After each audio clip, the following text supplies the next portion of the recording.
Welcome to Tell Me Your Story, New Paradigms for a New World. We're giving you choices and knowledge of those choices to help make your dreams come true. We are here on Sundays at 7 a.m. and 7 p.m., Wednesdays at 9 a.m. and 8 a.m., Monday through Friday.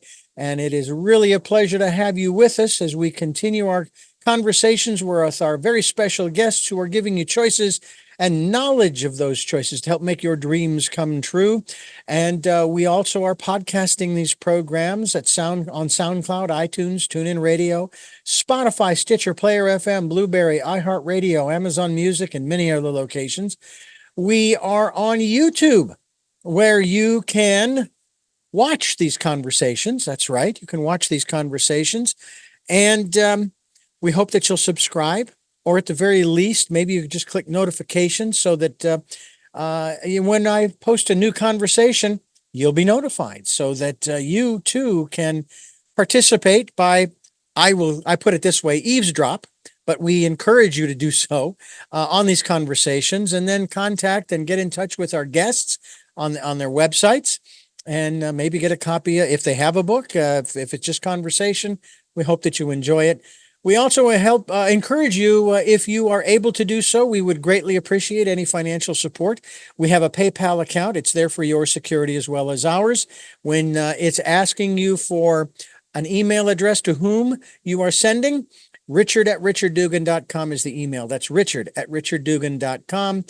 And we also ask that you take some time to go within during this decade of perfect vision, the 2020s, and listen to that still small voice in that quiet, peaceful, calm place. We hope that you will do that.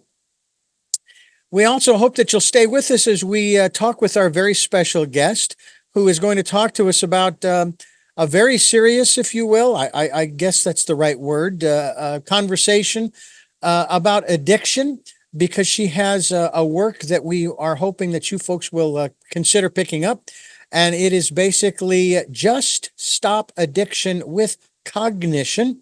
And that is the title of her book. And her name is Natali Mei. And Natali, thank you so much for joining us here on the program. Thank you, Richard, for inviting me. It's a pleasure to be here. As far as what I am reading in reference to this particular book, I know that what little I know about addiction, we all have them to a lesser or greater degree. And addiction can be a dark and a suffocating cloud that affects not only the people trapped within its grasp, but also their friends and family. It creates a cycle of pain, isolation, and despair. When we are defining our terms, which we do on this program quite regularly, I might add, we want to know what these terms mean. And in this case, addiction. What is it, and when is it important that we do something, if anything, about it? Am I incorrect that we all have them, regardless of who we are and where we live and how much money we have, et cetera, et cetera, et cetera?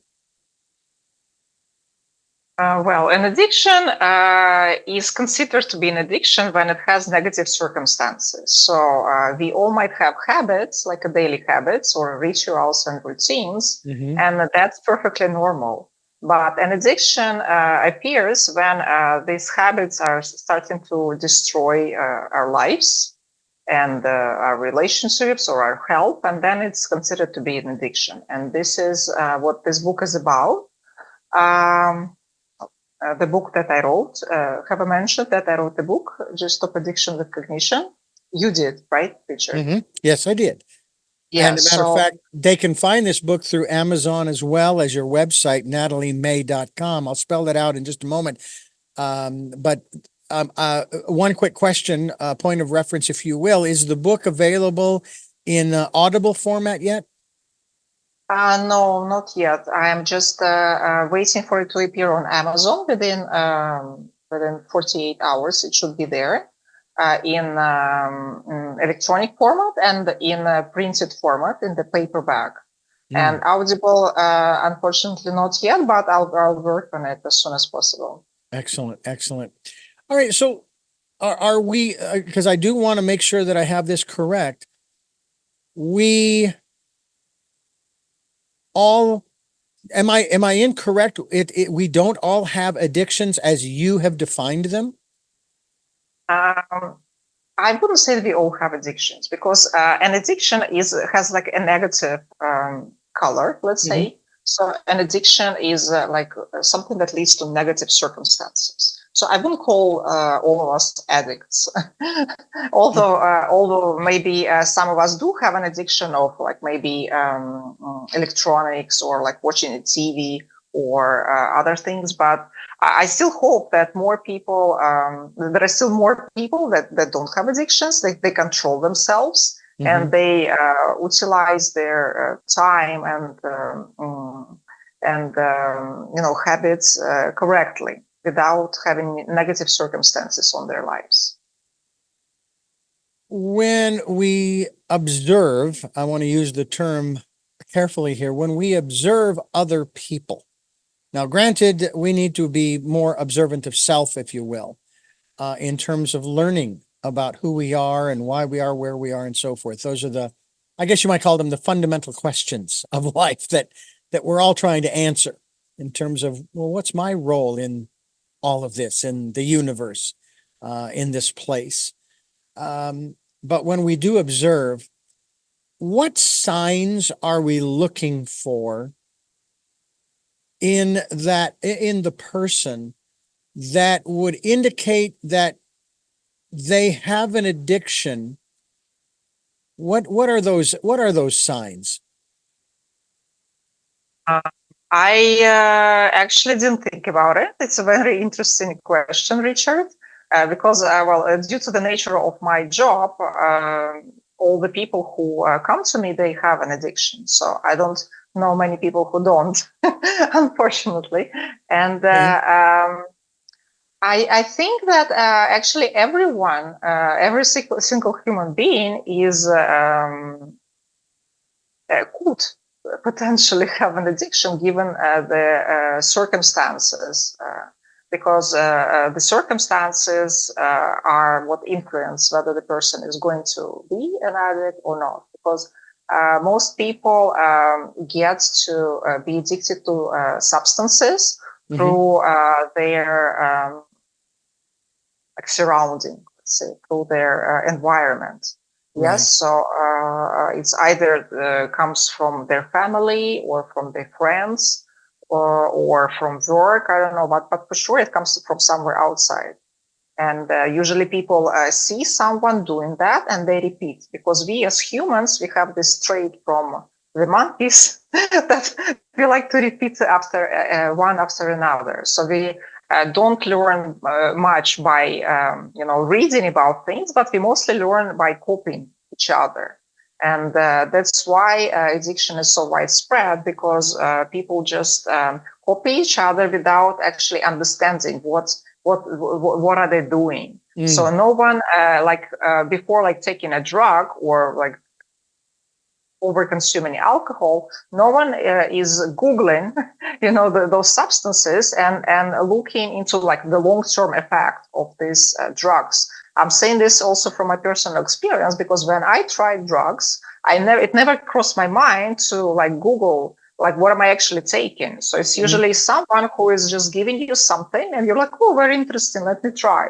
Because you kind of trust the person who are, and this is how it starts, unfortunately. So the book that I've written specifically goes into details about all type of the popular drugs. So I devoted at least one page to each drugs, and also there are many examples there of real people who lost their lives because they tried something from a friend and they didn't know, and they just died, unfortunately. So that's very unfortunate that we kind of just have this don't have any trust issues. We just take from people whatever and eat it or drink it, and then it causes our health, our life, and like the drug addiction and like overdose is number one cause of death now in United States and in Canada also, and it's also a very big problem in mostly like all other countries worldwide, and also it leads to mental health conditions like depression and to suicide. So there is a lot of consequences, and we must start like thinking, about it, and really like try to like monitor what we are doing, monitor our own actions. We're talking with Natali Mei, and we're talking about her latest book, which is having to do with addiction. And we are encouraging you folks to get involved in this process. I know that one of the biggest things that seems to be facing our country in particular, but I have a feeling it's not exclusive to the United States, is this conversation that we're having over the issue of fentanyl. I mean, that seems to be the big bugaboo right now. Is that that's the big problem that we're dealing with. Does that really have that much of a bearing on our conversation, or is it just one of the uh, deadly side effects of having an addiction? Well, fentanyl, as I understand, is the number one killer of people right now in United States. And as I was doing research for the purpose of writing this book, and I understand that it's coming from Mexico, where the cartels are manufacturing, and they're basically disguising it in like all pharmaceutical products. So they make counterfeit pharmaceuticals, and they put fentanyl inside. And you can, so basically you're not safe taking anything which didn't come from a pharmacy. And you must be especially careful if you live in the United States right now, because like anything which is not produced by like official manufacturer might cause you death. So yes, so it's the biggest issue right now in the United States, and I hope that the government does something about it. Well, and I have to wonder if maybe we shouldn't rely on the government to do something about it. And I want to ask you in that regard, because there was a first lady who supposedly thought that a simple phrase would solve the problem. And that was going back, and I was in my 20s at the time, going back to the 80s. And the catchphrase was, just say no. Just say no. Are these kinds of things really helpful, or do they sometimes maybe do more harm than good, because they really don't address the issue? They're just platitudes.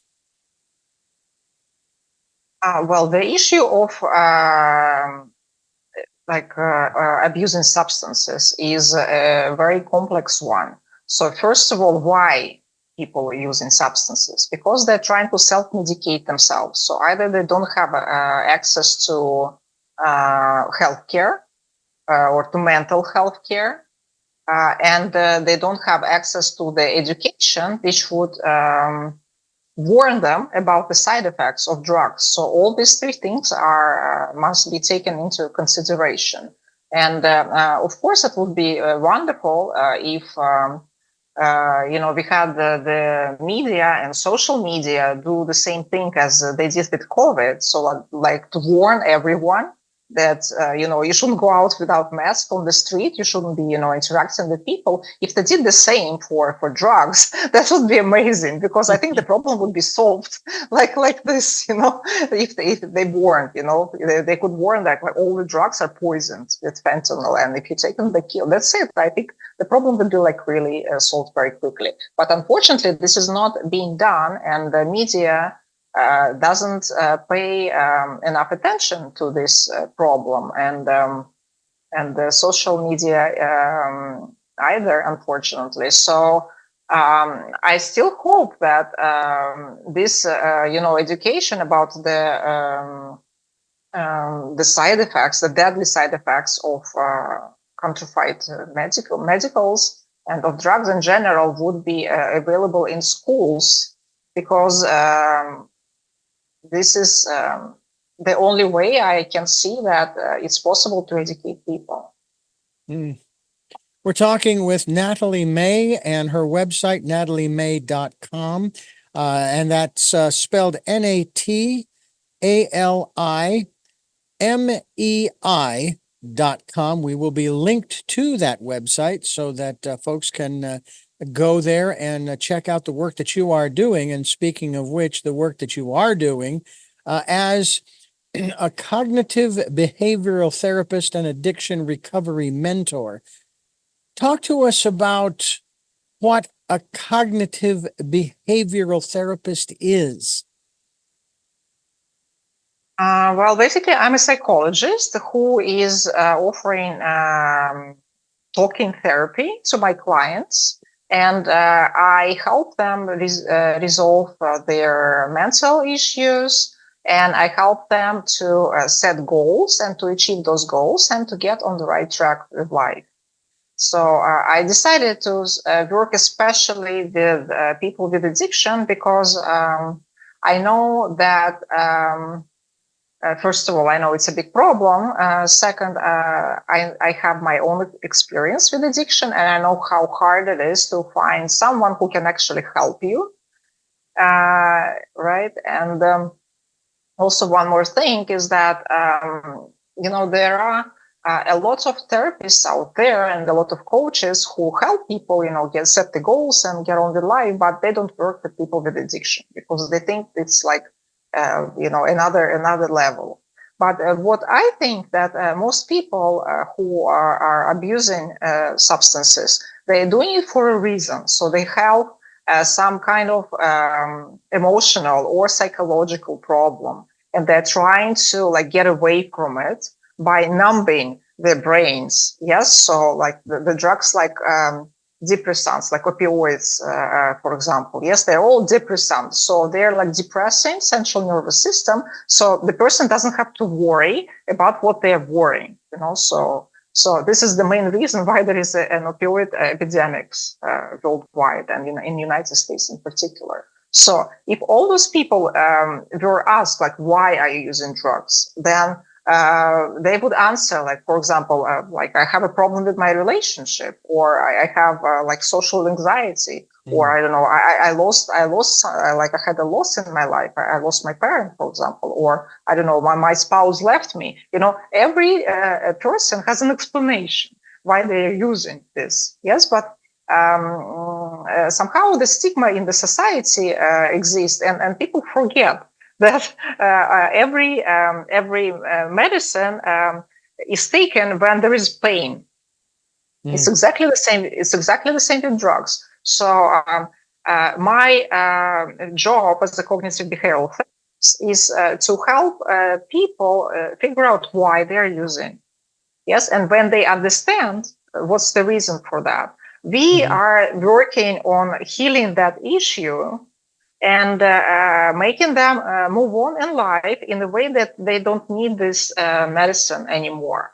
So this is how I ensure that recovery is sustainable and there is no relapse. Because what most of the rehab centers are doing, they're just keeping people away from drugs. And they are, let's say, they're balancing the system that they help. But as soon as people leave the rehab, they go back to the reason why they have started to use in the first place, and they relapse immediately. Mm.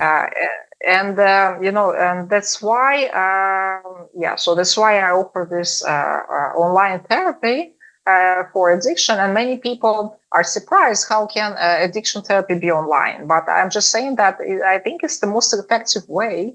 And if it becomes like more popular, which it should, I think that we can help many people, because it's just like any other therapy, and people with addictions need someone to talk to about the roots of the problem.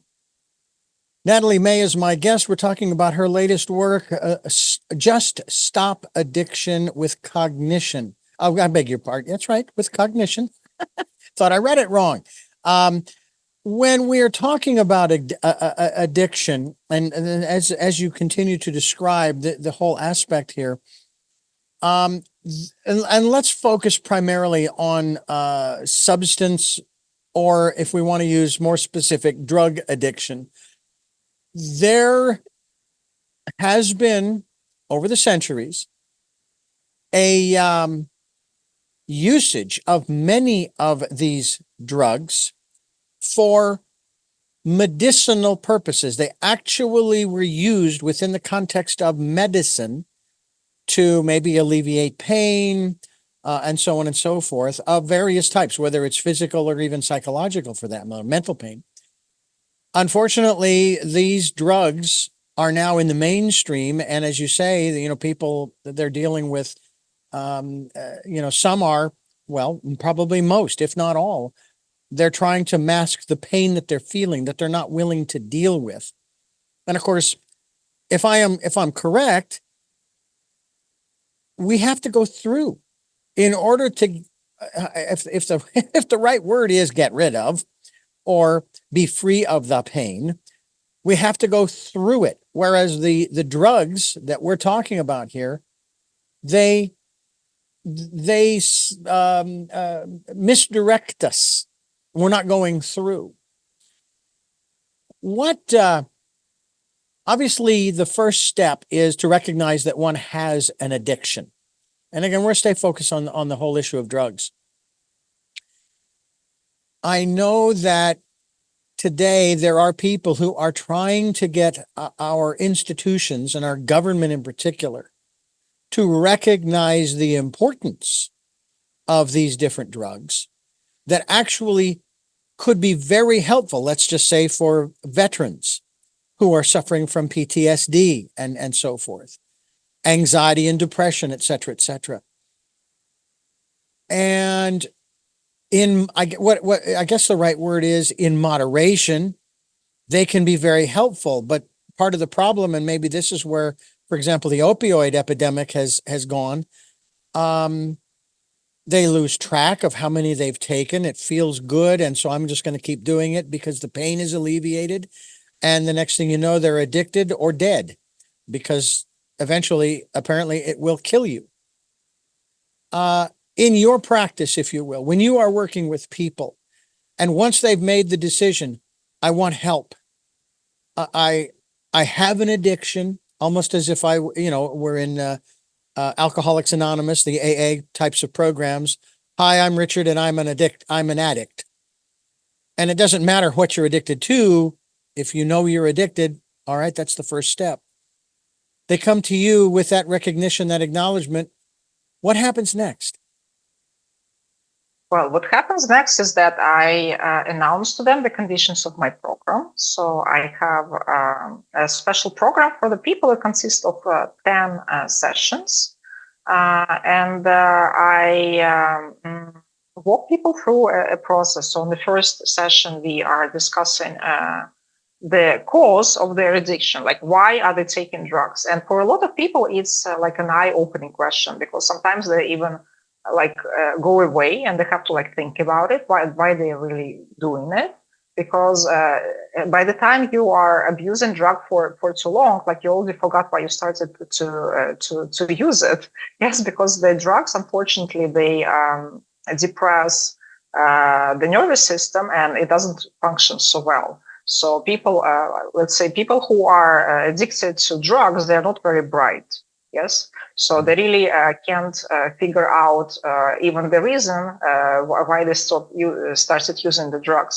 So once we have this process, under control, once we found the reason, then I have a next 8 steps devoted to the 8 dimensions of happiness, as I call them. So we basically what we do is we work out a plan for the whole life until I call it the ultimate life planner, like until the end of your life. And it covers all 8 dimensions, which like 8 dimensions of happiness, I call them, or we can call them 8 dimensions of life. I think Tony Robbins also have a similar thing, but he doesn't put goals. He has a wheel of life, I think it's called.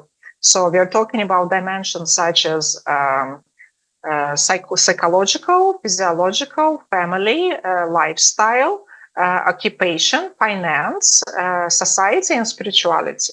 So I help people to set goals in each of these dimensions. First of all, we go for the ultimate goal until the end of their lives. Like, what do they want to achieve before they pass away?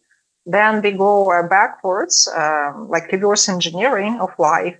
And then we set a goal for the 10 years, and then for the 5 years, and then for 1 year. And for this 1 year, you basically write down specifically everything that the person needs to do during the 1 year in order to achieve that goal, which will eventually take them to that goal, the ultimate goal, which they will achieve in the end of the life.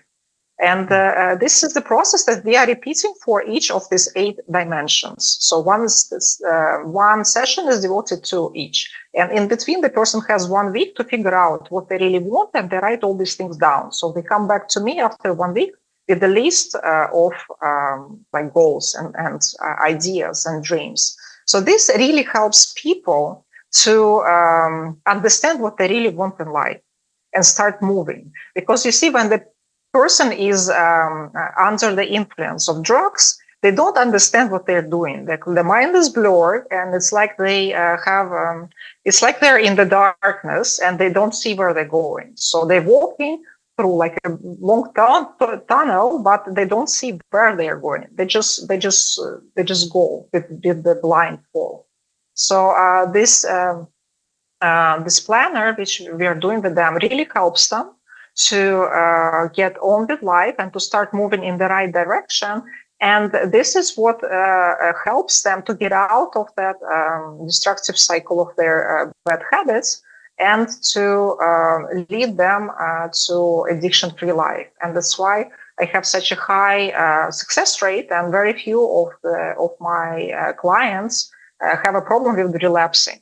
Because as I mentioned before, after a person has done a rehab, they go out, but they don't have a plan what next to do in life. So they immediately go back to their old habits. But I offer a completely different solution. I don't even focus on how they should stop. I just make them refocus on what they should achieve. So basically, in order to achieve that, they should definitely stop doing drugs, because otherwise they would never achieve that. So that problem becomes like secondary. They shift the focus. And, it's very important. Where the focus goes, there the light moves. So if you will focus on your future, you will automatically stop doing the drugs. So basically, it happened in my life first. This is how I recovered. And I consider myself fully recovered, because I don't even have... I can't even imagine what could happen in my life. So I can go back to using drugs, because now I live a purposeful life. Yes, I'm an addiction counselor. I'm helping people, and like I'm holding the light, and I'm showing the way. So this really makes me focus on my goals, and that's why I'm not relapsing, and I never will. So I'm teaching people how to do the same. The one element that I think is extremely important, maybe we should discuss a little bit, because you do. Am I correct that you do much of your work online with people? Is that right? Yes, everything I do online. Okay. That means that the person that comes to you recognizing they have an addiction, wanting help to get out of that addictive state, I'll put it in that context, has to have one element that many folks in the United States as well as around the world don't have, and that's the willpower to do it. I had issues with 3.5 years ago, a diagnosis of type 2 diabetes. And I know how I got there. It was the pandemic. And it was because we all went to comfort foods, which have lots of sugars and carbs, and bammo, I was there. And I made major changes, no more sodas. And I got it turned around in a month and a half. And it stayed down up until March of 2023. And then I had some other issues, and now I've got it back down again. And I'm very excited about that. Then I see all these commercials for all these drugs that people can take to bring down their A1C, bring down their glucose levels, their blood sugar. And I'm going, well, wait a minute. I started with a drug, metformin, but then I got off of it and my blood sugar stayed normal because I stayed with the program and I was doing moderate exercise and so forth. And the one thing that my wife and I kind of discussed when we would see these commercials is, I says, I don't understand what is going on. I did it. Why can't these other people? And she actually said just what I did. They don't have the willpower, so they need a pill. Is that something that, do you see that? Do you talk to them about that, in that that it not necessarily is going to be a long, hard road, which it probably is when you're dealing with an addiction, but that you're going to have to develop the willpower, the strong skin, so to speak, to accomplish the goal that you want to accomplish. What is it? I want to be happy. Okay. Without the drugs. Okay. Talk to us about the element of willpower in the program.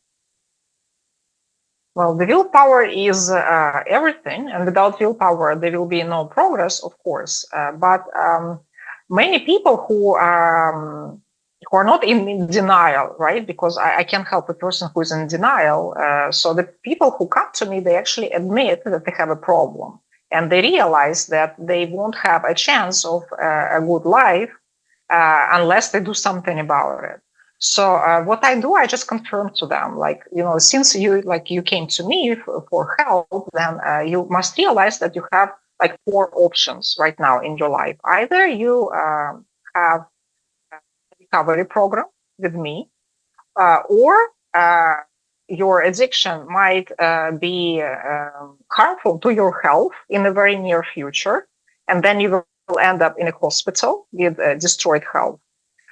Or the third option is that you will eventually do something which might cause you go to jail, because a lot of people lose their senses completely when they're on drugs and they do crazy things. They don't realize it. Yes. So third option is going to jail eventually. And the fourth option, which is the worst, is death. Because as we discussed before, fentanyl is unfortunately very common, and it's possible to just take a pill and never wake up again at any moment. Yes, and everyone is at risk of this. So from these 4 options, people clearly, understand that they don't have a choice and they need to choose recovery, because addiction is not like a cold that will go away by itself in a couple of days or weeks. No, it's more like a cancer, and you have to seriously work on it and have some serious treatment. But what is a good thing, comparing to cancer, that addiction can be cured and is cured with the help of the willpower. And the cognitive behavioral therapy teaches people how to train their willpower. And the willpower is trained when people want to get to the goals. So my job as a therapist is to help them find the goals that they will be so attracted to, that they will actually want to move in that direction. And that's the only way to make a person do something, is to make them want to do it. Yes, otherwise you will have to be pushing the person for the whole life with a stick, that you have to go to rehab, you have to stop the drugs, do it. No, that doesn't work in the long run. Making person want to get something, so something so desirable for them, that they will intentionally make the decision that yes, my dream is so like magical, and I really want this in my life. I don't want to die. I don't want to like get at the jail or hospital. No, I want the dream to come true. And I know that this person, like this therapist, can help me get there. So that's why I'm intentionally starting to move in that direction. We're talking with Natali Mei. If you haven't already figured it out, she, with her accent, she is actually from Russia, originally from Moscow, living outside of the area for the most part, but also living in and experiencing life in Europe, Asia, Africa, and the U.S. And now you continue to travel the world, helping people, working with people. What is the response or the reaction, if you will, to in the shall we say, the community in which you work as a therapist on addiction, to your cognitive behavioral therapy? Is it do you find that some of the folks involved in trying to get people off of the various addictive substances embrace what you're talking about, or they say, no, what we're doing is just fine, and thank you very much? Well, I work online, so my location doesn't really reflect on my clients. And to tell you the truth, here in Europe, I don't have so many clients from here. Like most of my clients are from English-speaking countries, and and I'm in Italy right now. So there is no problem to this degree in Italy. In fact, I didn't find any people who really need help. Maybe they go to Italian speaking therapists, which can also be the case. But for me, I have zero clients from Italy. So most of my clients from United States, Canada, and Australia. And everyone is like happy to work with me because they all tell me that that traditional therapy, like addiction therapy, which they have access to in their countries. First of all, they have like a 4 months waiting time to get to them. And second, it's like double or triple or 4 times the price that I'm asking. Yes. And the reason why I'm asking for a low price is because I don't pay for office rent, one thing, and second, I don't work for a clinic. And if the therapist works for a clinic, they have to share the profit with them, obviously. So I don't have all these expenses, and that's why I managed to keep my price at 2-3 times or even 4 times cheaper than my colleagues, let's say. So that's why I have it's like I'm available for people, and I try to make myself accessible for people from all over the world, and help people everywhere as much as I can. You can find Natali Mei on the web at natalimei.com, NATALIMEI.com, to find out more about the work that she does in reference to what we've been talking about, cognitive behavioral therapy. She's on Instagram, Facebook as well. And we certainly hope that you folks will avail yourselves of what we're sharing here on the program. And of course, one of the things that Natali is really wanting to do is get the message out that any addiction can be stopped with the power of one's mind. Can we talk at all? I don't know if this is a component of the cognitive behavioral therapy. Is there a spiritual component, not religious, but spiritual component, maybe incorporating meditation and so forth? I've heard of other practices where if you can just I guess the right word is rewrite the neural net, so to speak, help to change the network of the pathways, if you will, of I guess thinking. That's part of the process. Is there a spiritual component? Yes, of course. Spirituality is one of the 8 dimensions of happiness that I talked about earlier, and this is the last one which I'm working with. I don't push people into meditation or into a particular religion, because I have people from all walks of life. Some like meditation. Some are maybe, Muslim. They don't understand meditation.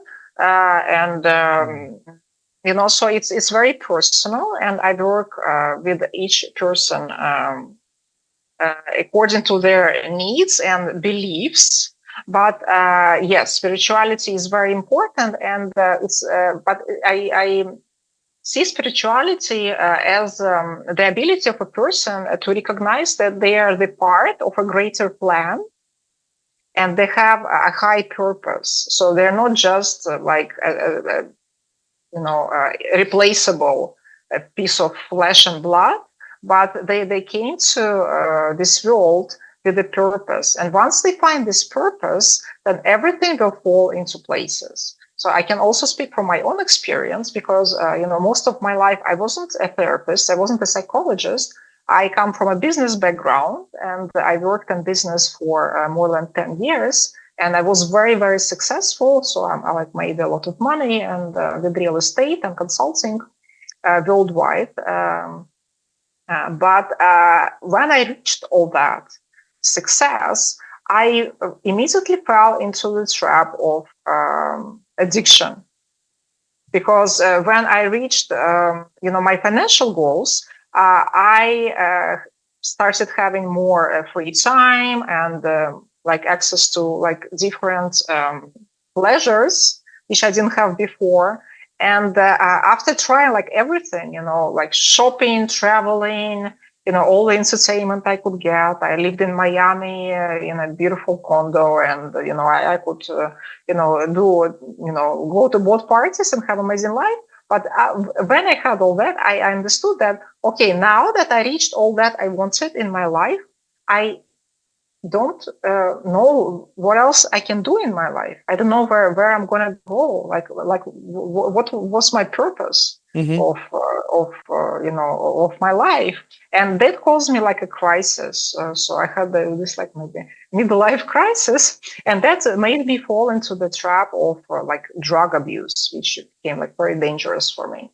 So that's why I strongly advise to people to consider themselves as a part of the universe, and the universe created them for a purpose, and this purpose is very individual, and they have to figure it out. And the way to figure it out is to make a life plan, like the life planner I was talking about, and then because people can compare, the skills that they have accumulated during their life and what they like to do, and they can choose a new direction in their life. Because probably if they have an addiction problem, then what they've been doing before doesn't work for them. It's not their purpose. It's not their destiny. And that's why they're feeling uncomfortable in their own life, and they need to numb themselves with drugs. It is a situation that obviously, as we've already stated, this country has a serious problem with, and as you've already alluded to, English-speaking countries. I have often cringed when I hear comments made, especially by politicians, that we want to spread democracy across the globe. Now, democracy, we could talk about that, but unfortunately, what comes along with that is capitalism and free enterprise, which facilitates the whole business model and so forth, and the drive for more and more and more, and the unhappiness that many people who have that drive in this country alone end up becoming addicted because of the pain, maybe from childhood, life experiences, and so forth. And I'm going, please don't, until you can perfect it a little bit better. Don't spread it. It'll be like spreading COVID or spreading the flu or the influenza, if you will. Please, let's get it fixed first before we start sharing it with the world. That's like, I'm going to send you an email with an attachment. Go ahead and open it. It's okay. It's just a little virus. It's just a tiny thing. It won't hurt. And unfortunately, it seems, and I don't know if this is entirely true. I'm not going to say that the United States is responsible, but we certainly haven't helped the situation by the kind of exporting that we have done. And I'm just wondering, obviously, for example, one of the biggest population countries in the world, China, they have how can I put this, a capitalistic form of business and enterprise. Are you aware at all of addictive issues in that and similar countries? They may not be democracies or republics or what have you, where people have freedom and so forth. But have you noticed that oppressed countries have an addictive problem, whether they're English speaking or otherwise? Well, I have no information about China. Okay. And when I was doing the research, it never came up. And well, it wasn't my goal actually, Mm-hmm. because I don't speak Chinese, and Right. I won't be able to help many people. So I did the research in English language, and most of the that's why all the English countries came up. And I can only tell you about Russia. That Okay. Russia does have a huge problem, first of all, with alcohol addiction. Like it's always been there because people are very unhappy with their lives. You know, you said before that it's like American democracy, but I think it's more the fault of the Industrial Revolution, which happened Okay. like 100 years ago, and it's spread all over the world, and that made people, go to school and follow this certain track of life and standardized life for all the people, Mm-hmm. which was not like that like before the Industrial Revolution. And that's why all these mental issues, all these mental problems started to accumulate, and that's why the addiction started to spread. It was also there from the beginning of Industrial Revolution, the opioids addiction and so on. So the problem is not United States. The problem is the whole how you call it, structure of our society today. That people go to schools, from schools they go to college, from college they need to get a job, and they're trying to fit themselves into the frames which God has not created us for this kind of life. No, Yeah. we are completely for like we are born for a different purpose, and Yeah. that's why I ask people to look into the spirituality and try to imagine themselves as a part of something bigger. There is, I believe, in life after death, and maybe in reincarnation, maybe in this world, maybe in another world. But for sure, our journey is not over when we die. We go, into more and more different lives. So when you think about it this way, then you will probably stop pushing so much for the financial goals Mm-hmm. only. You will be more like, oh, what is more to life? What can I learn? How can I like really experience true happiness? Not the happiness like hedonic type of happiness from buying stuff and just like sipping cocktails and using pills or whatever, but more like into like learning more about the world, about the universe, about ourselves, first of all, because we are magical creatures. And Mm-hmm. like human being is, we only studied the humans from like the physical point of view. So we have all these clinics and doctors and stuff, but we haven't studied even spirituality. It stopped 2000 years ago when Christianity was established, and okay, a little bit later Islam happened, but after that it's more or less stopped.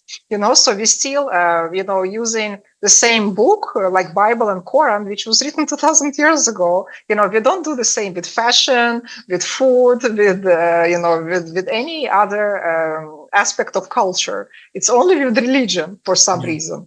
So I believe there is much more interesting things that can happen in life, and maybe the next revolution. Now you're living in the age of industrial revolution, but hopefully the next one will be spiritual revolution, and we can experience like very very interesting turn in our civilization. Well, first of all, thank you for refining what I said. I think that's probably more accurate, having to do with the Industrial Revolution, not democracy. So I appreciate that, and I'll take that in and as well.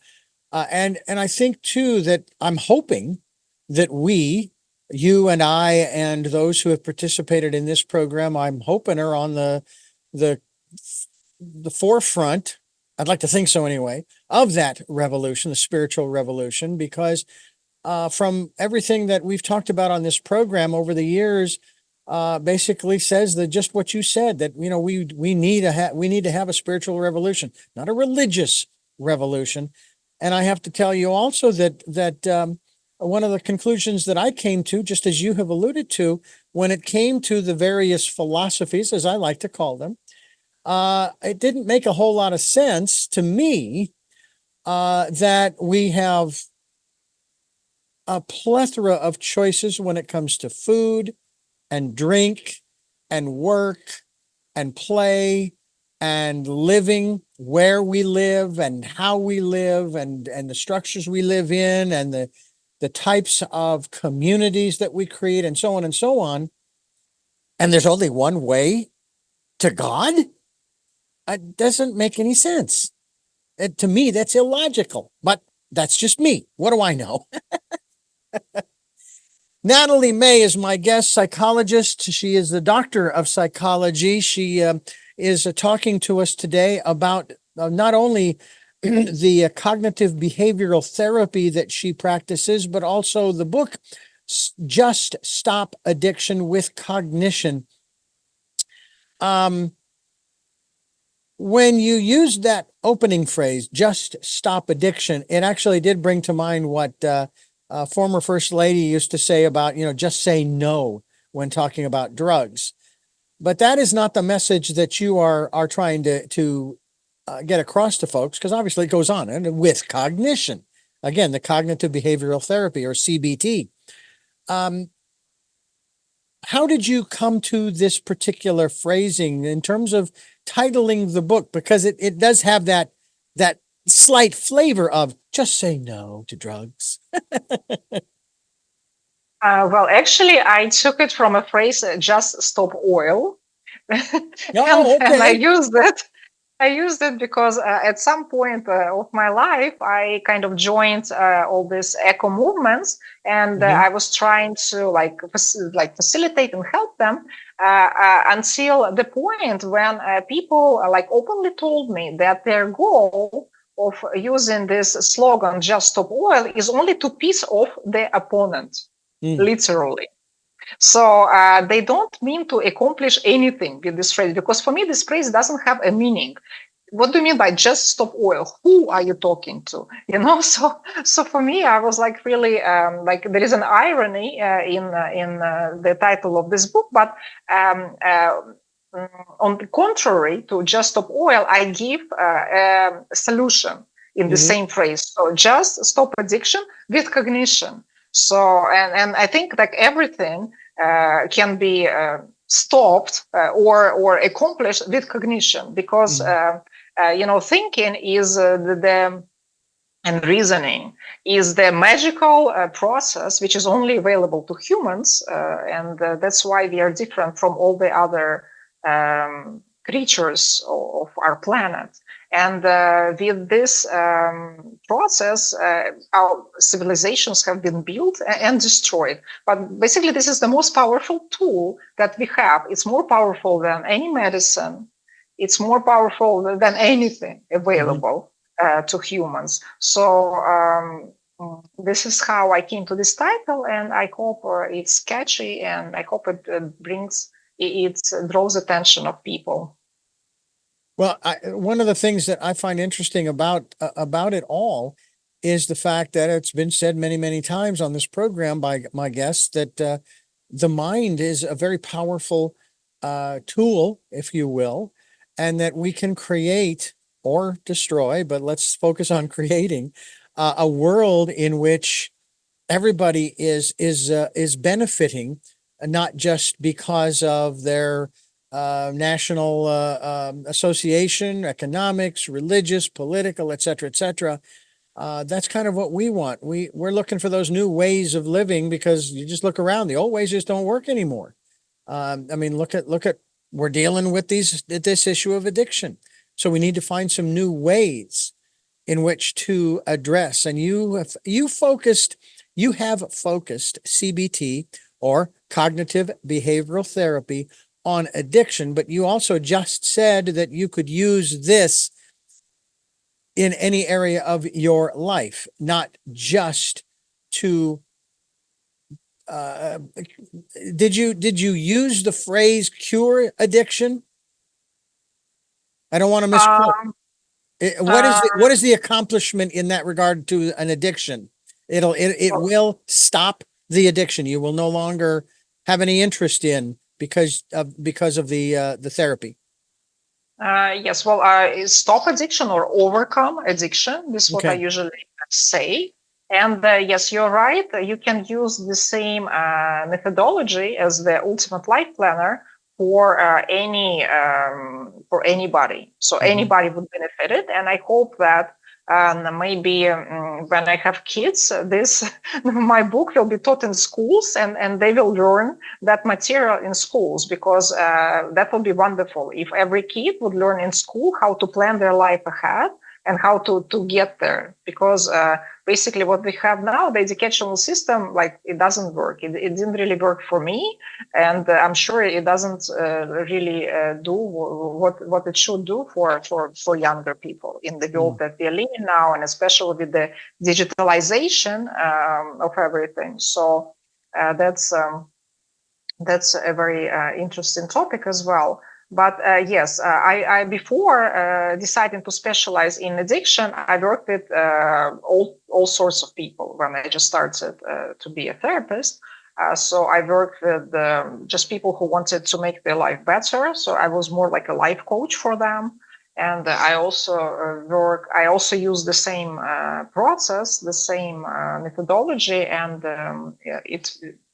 I got like very good results with my clients. Mm. And the only one with whom it didn't really work so well, when I was working with the Ukrainian refugees that had to leave the country from the war, because they most of them were stuck on the idea that they should put their life on hold and wait until they have the victory. Yeah.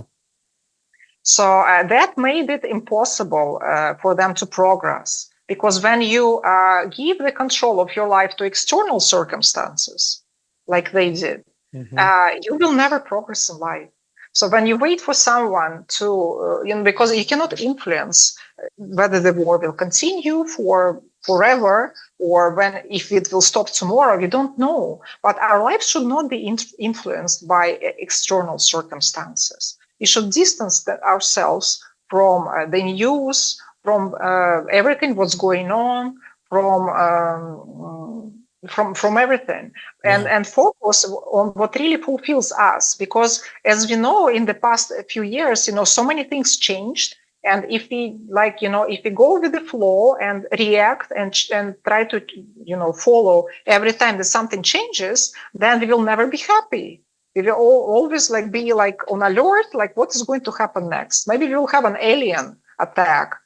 Who knows? Maybe we will have the heat wave and the global warming and the climate will change. We don't know for sure what Yeah. will happen, but and that's why we should really try to have our own plan for life, no matter what happens. Like Yeah. in any circumstances, we want to be happy, because we are here to live the life and not to be scared or frustrated but what's happening in the world. Because basically, it's only the privilege of technology that we know what's going on. 100 years ago, nobody knew what's happening in China or what's happening, I don't know, in the other part of the world. Nobody knew, Yeah. and they didn't have this problem. They just had their little small life and they were more or less happy. But Yeah. yeah, and I think we should do the same. I, for example, don't own a television for the past 20 years, and and and I'm very happy, that I don't need to watch the news or some I don't know some whatever what distracts me from my life. I don't need a distraction. I used to watch a lot of series when I was younger, because everyone watched series and it was interesting for me. But after a while, I realized that they don't bring any value for me. I'm not going to use this information to make my life better. I'm not going to get happier, prettier, slimmer, richer after watching, Netflix. I'm sorry. So it's not going to be on my list at all, because this is like a waste of time and I don't have so much time. I'm not endless. I don't have an endless life in front of me, and I'll rather fill it with more enjoyable things.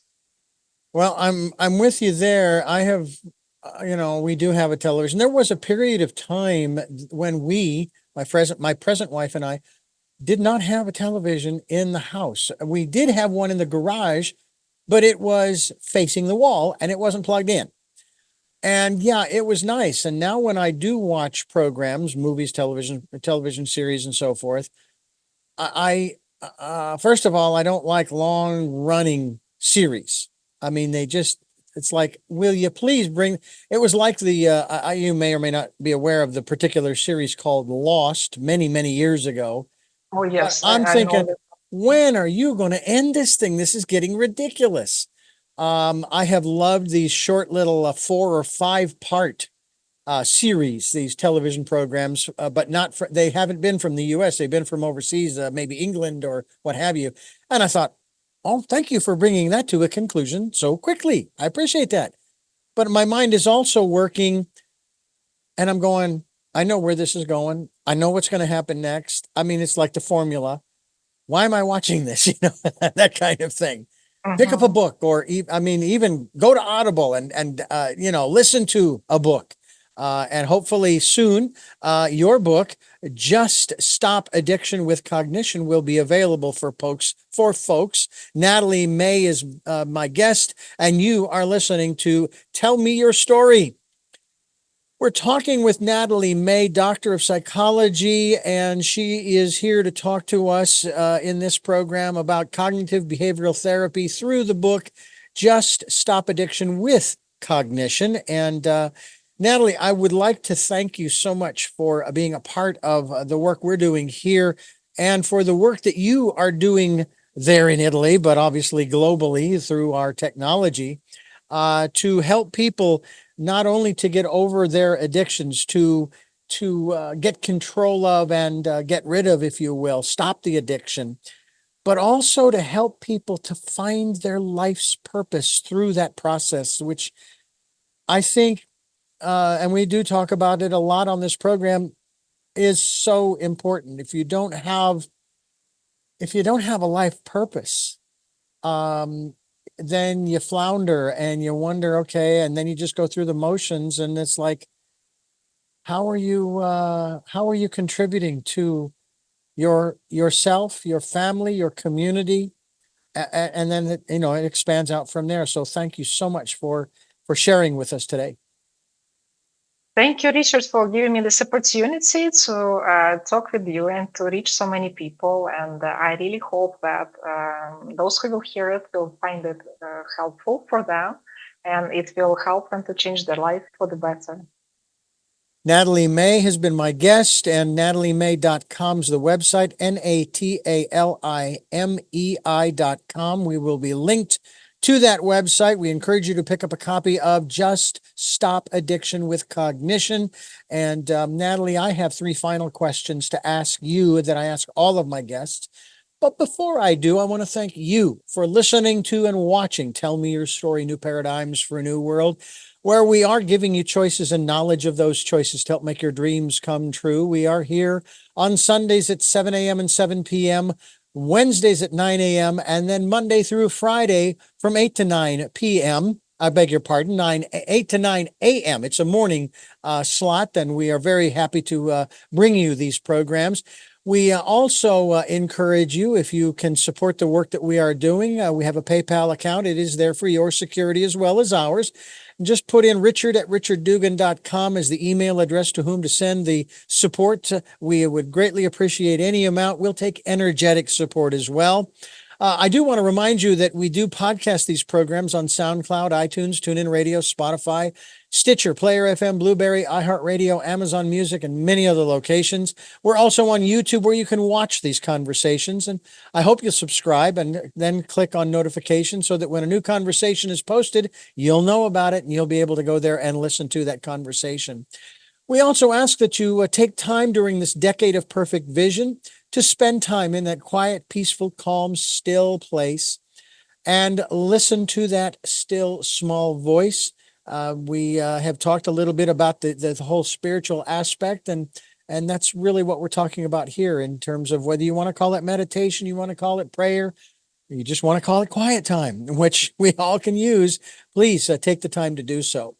With all of that being said and shared with you, we now ask our special guest, Natali Mei, the three questions that we ask all of our guests here on the program. And that first question, who is Natali Mei?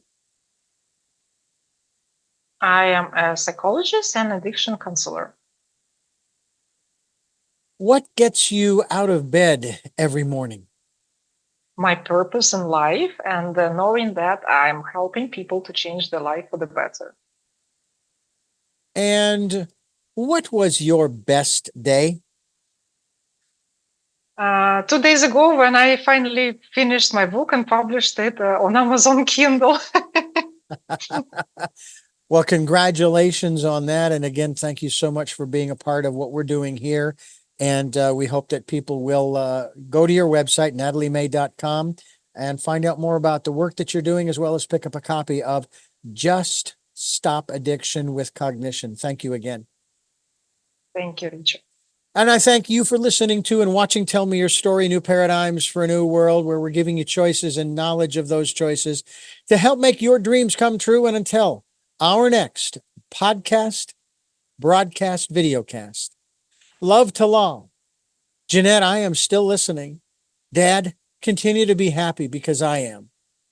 To my friend Smokey, I'll see you on the other side. And to my dear friend Zorro, aho, aho.